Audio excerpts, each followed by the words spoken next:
I woke up to the sound of voices outside my bedroom window. It was early on a Saturday morning, and the sun was barely above the trees. At first, I thought a few neighbors were chatting on the sidewalk. But when I pulled back the curtain, my heart skipped a beat.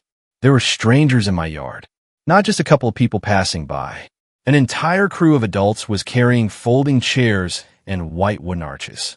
They were planting stakes in the soft earth on my front lawn, as if it belonged to them. For a long second, I could not even breathe.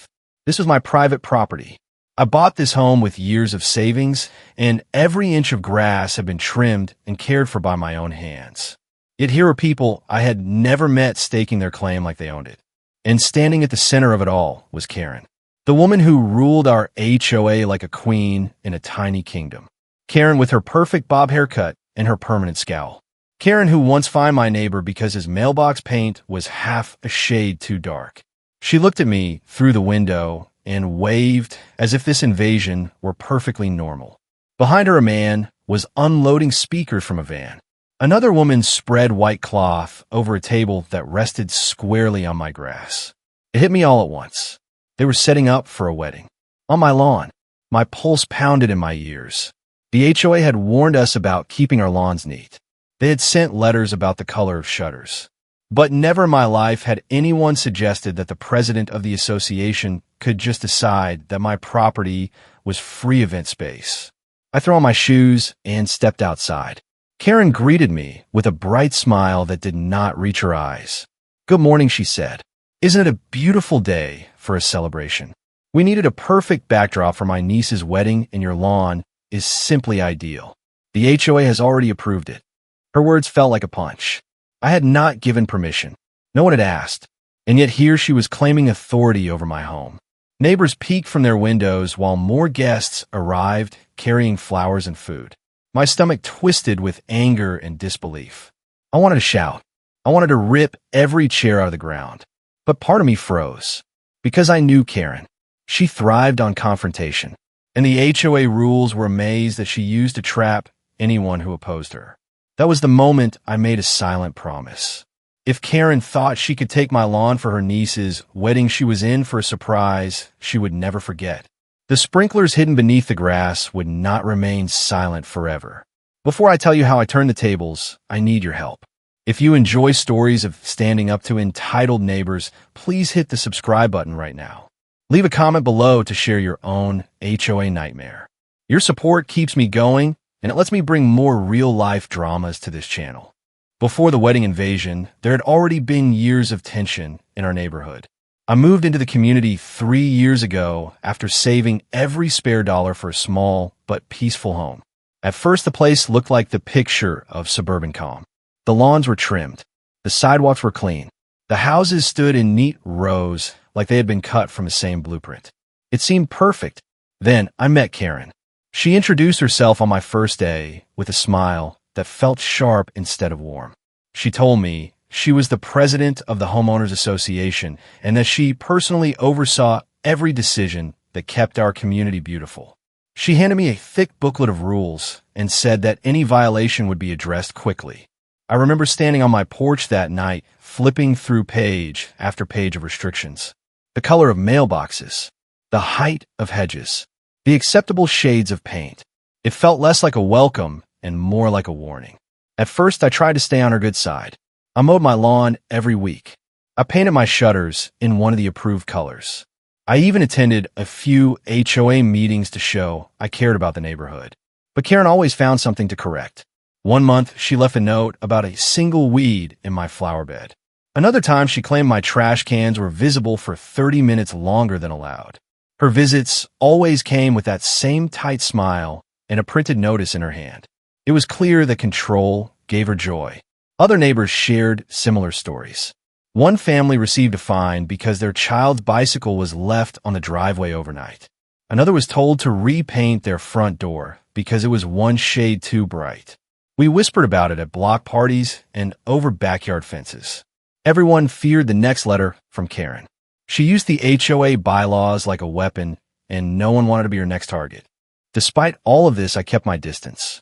I told myself that if I followed the rules, I could avoid conflict. But Karen seemed to take my quiet compliance as a challenge. She would stop by during her evening walks, just to peer over my fence and comment on the length of my grass. It was as if she were waiting for the moment I slipped so she could pounce. I learned to smile and nod while keeping every detail of my property within the exact measurements of the handbook. That uneasy peace lasted until the morning of the wedding. Looking back, I can see how the signs were there. Karen had been talking for weeks about a special event for her niece. At the last HOA meeting, she mentioned the need for a picturesque setting.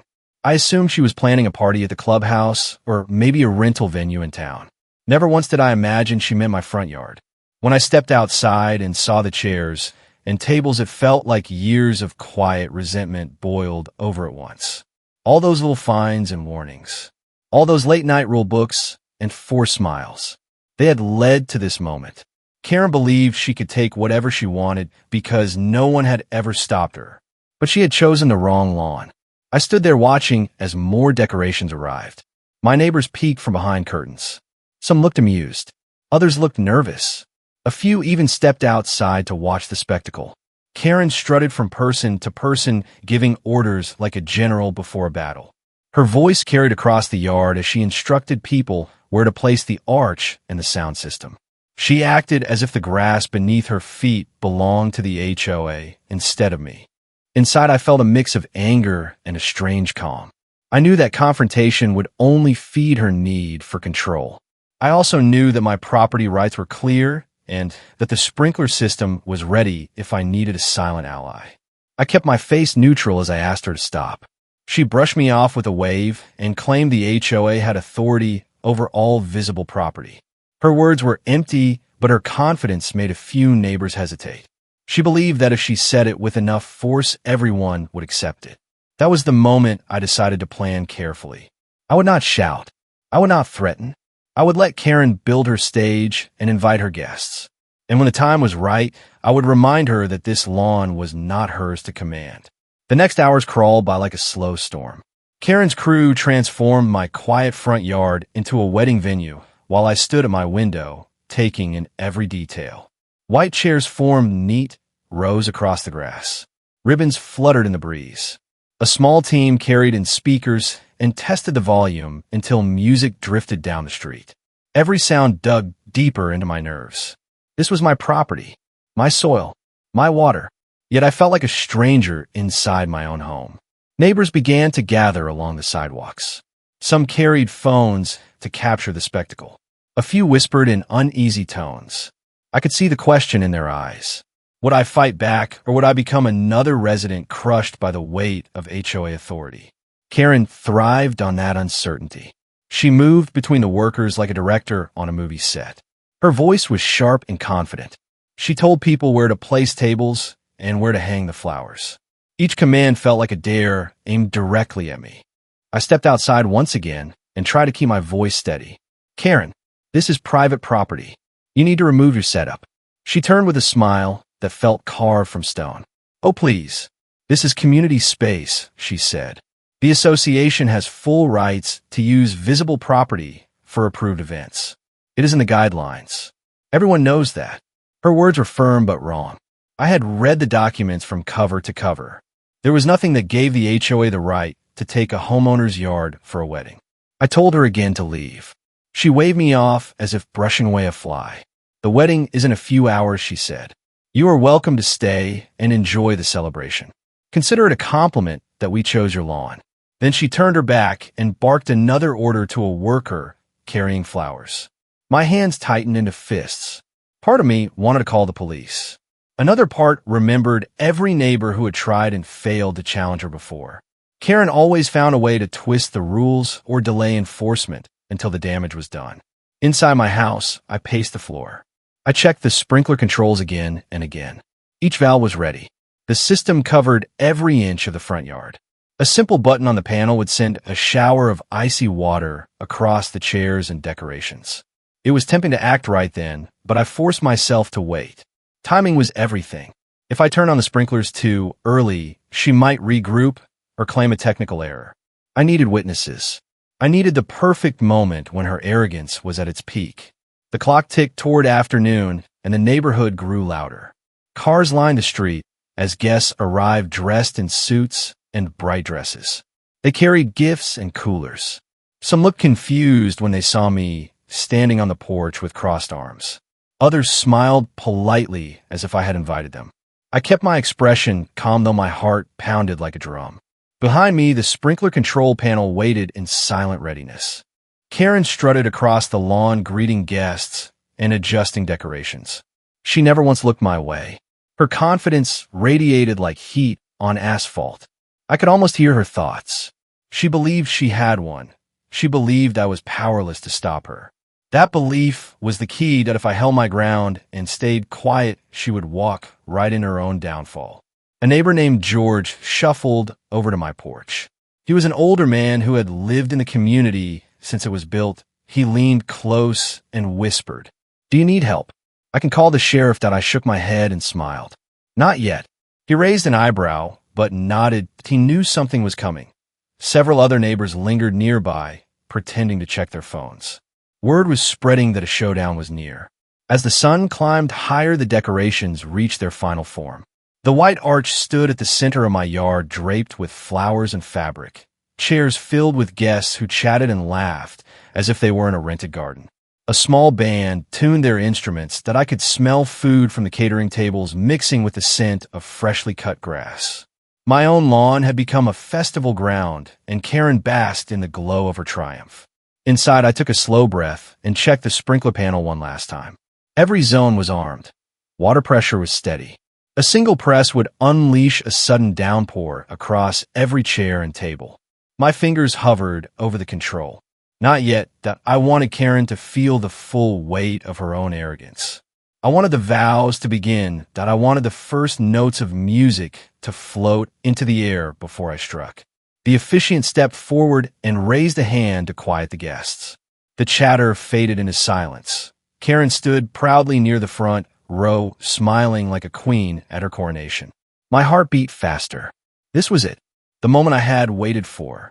The moment when Karen believed she had taken everything from me. The moment when the sprinklers would tell the truth louder than any argument.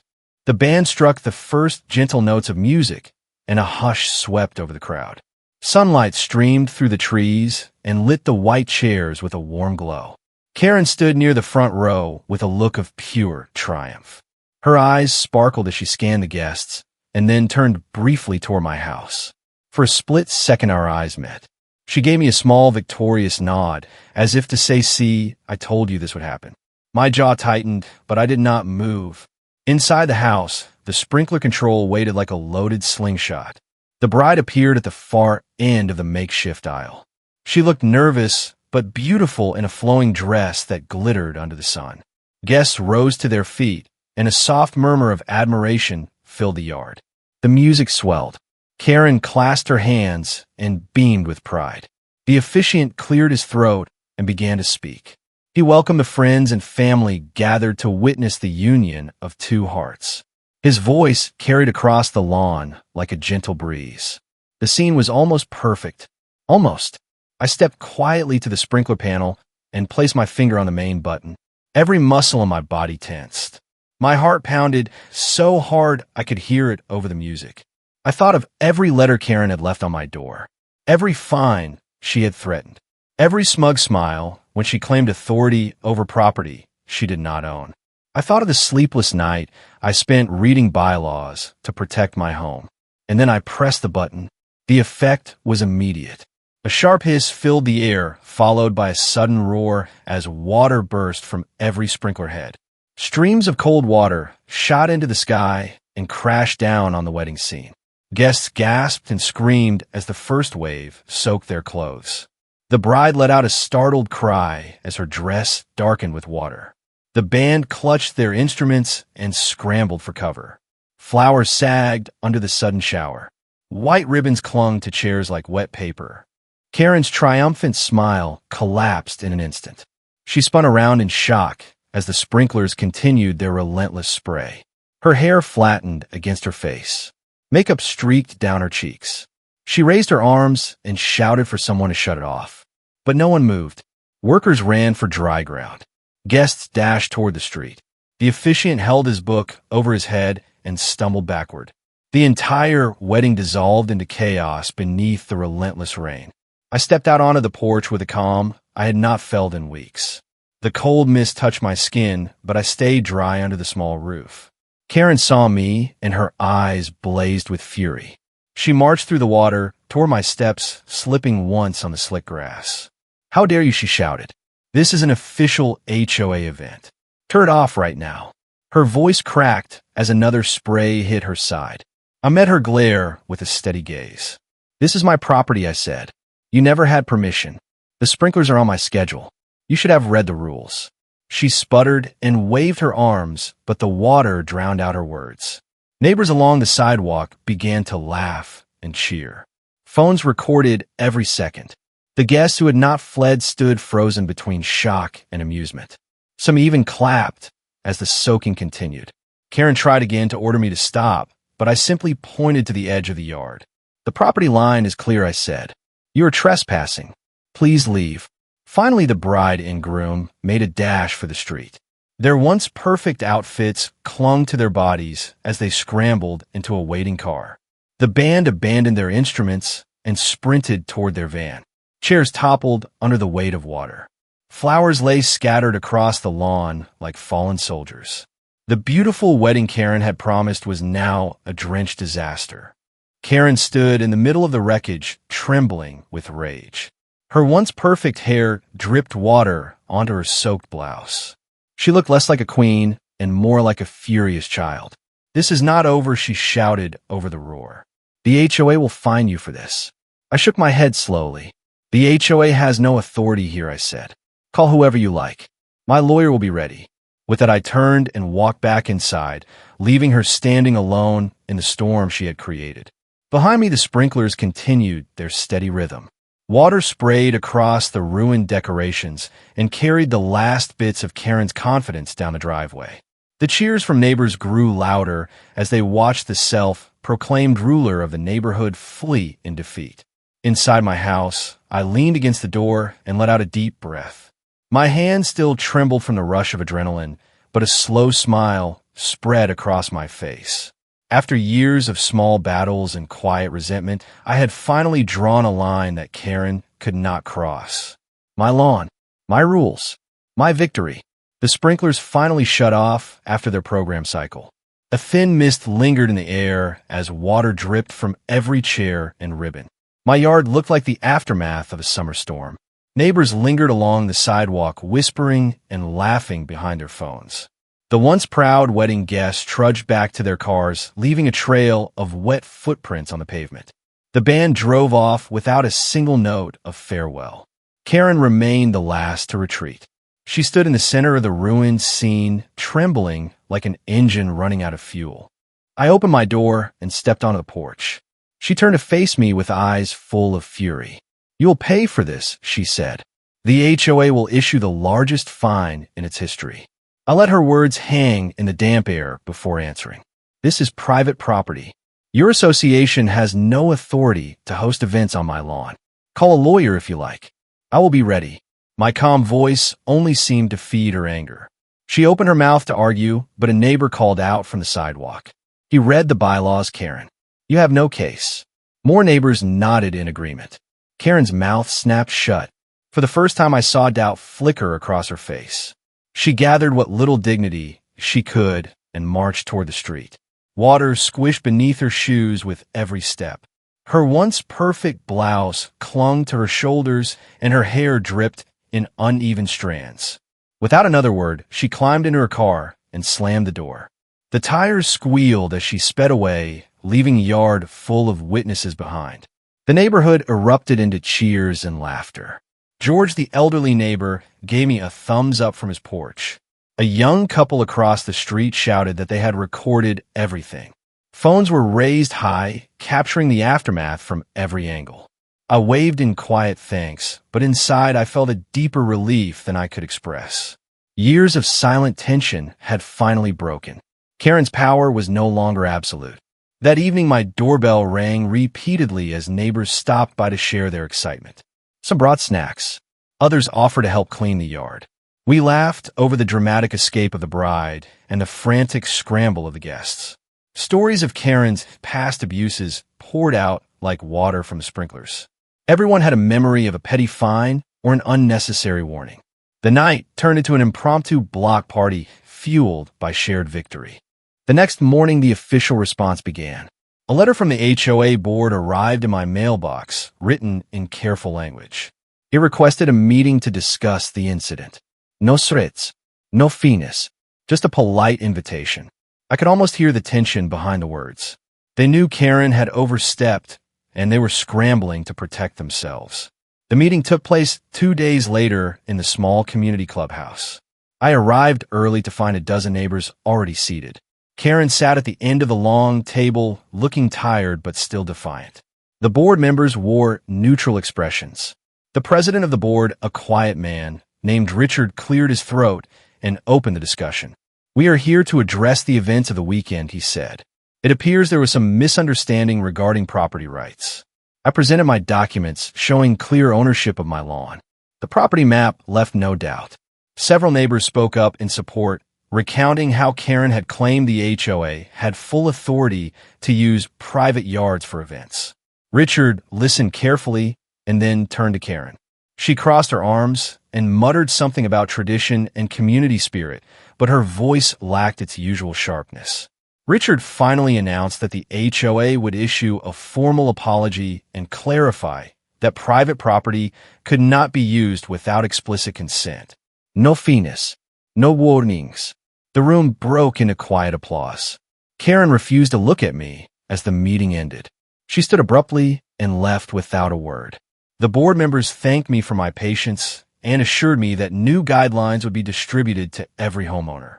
Outside the clubhouse, neighbors gathered to congratulate me. George clapped my shoulder and said it was the first time in years he had seen Karen lose a fight. Others joked about renting my lawn for parties now that it was officially off limits. Over the next week, the story spread beyond our street. Someone posted the sprinkler video online, and it quickly gathered thousands of views. Comments poured in from people who had faced their own HOA nightmares.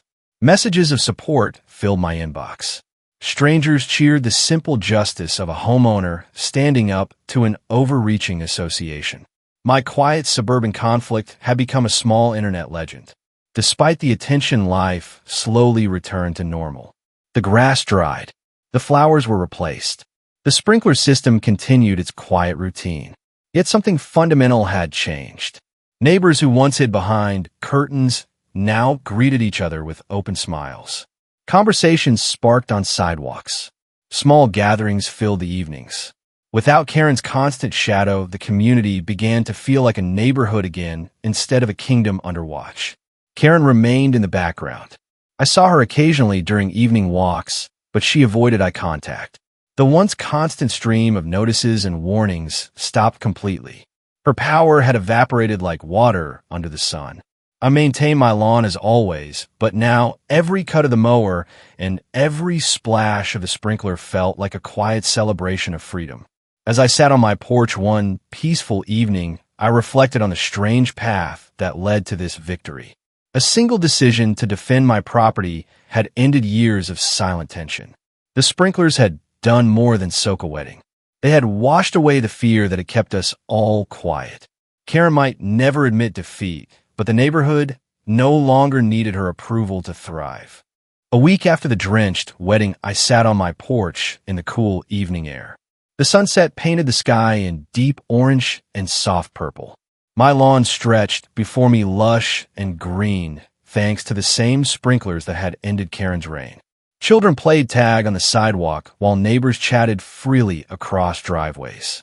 The quiet hum of a true community filled the air. It felt like the first real peace we had enjoyed in years.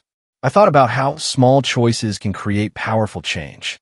For so long, I had accepted every notice and every warning because I feared the cost of resistance. Karen built her power on that fear. She counted on silence. But one morning she went too far. She tried to claim what was never hers. By standing firm and using nothing more than the tools I already owned, I reminded her and everyone else that private property means something. Boundaries matter. Respect matters. The HOA board never sent another letter. Instead, they posted a new policy on the community bulletin. It stated clearly that all private property is protected and that any event requires the homeowner's written consent. Neighbors thanked me for forcing that change. Some even admitted that they had wanted to challenge Karen for years, but needed someone to break the pattern first. My simple act of turning on the sprinklers became a story of empowerment that rippled beyond our street. Karen still lives a few houses down. I see her sometimes walking her small dog along the sidewalk. She keeps her head down and offers only a brief nod if our paths cross. The woman who once patrolled the neighborhood with a clipboard now moves like any other resident. There are no more surprise inspections, no more petty fines. The neighborhood thrives without her constant watch. Flowers bloom, lawns grow in peace. Conversations flow without fear of sudden judgment. The video of the soaked wedding continues to spread online. Comments arrive every day from people who know exactly what it feels like to live under the thumb of a controlling association. They share their own battles. They celebrate the sound of those sprinklers as a symbol of freedom. Reading their words reminds me that this story is bigger than a single lawn. It is about the right to protect what you love. It is about the courage to say no when someone crosses the line. As I watch the sun sink below the horizon, I feel gratitude more than anger. The conflict brought neighbors closer together. It reminded all of us that community is built on respect, not control. A neighborhood thrives when people care for each other, not when one person dictates every detail. The laughter of children echoes across the street, and I know that the spirit of this place has changed for the better. To everyone listening right now, thank you for joining me on this journey. If you enjoyed this story of standing up to entitlement, please subscribe to the channel. Your support helps me share more true tales of everyday battles and unexpected victories. Leave a comment below with your own HOA experience or a time when you defended your boundaries. I read every message, and I love hearing how you fight for your space. Remember that your home is more than walls and grass. It is your refuge. It is your voice. When someone tries to take it from you, stand firm. Stand put. And if all else fails, keep your sprinklers ready.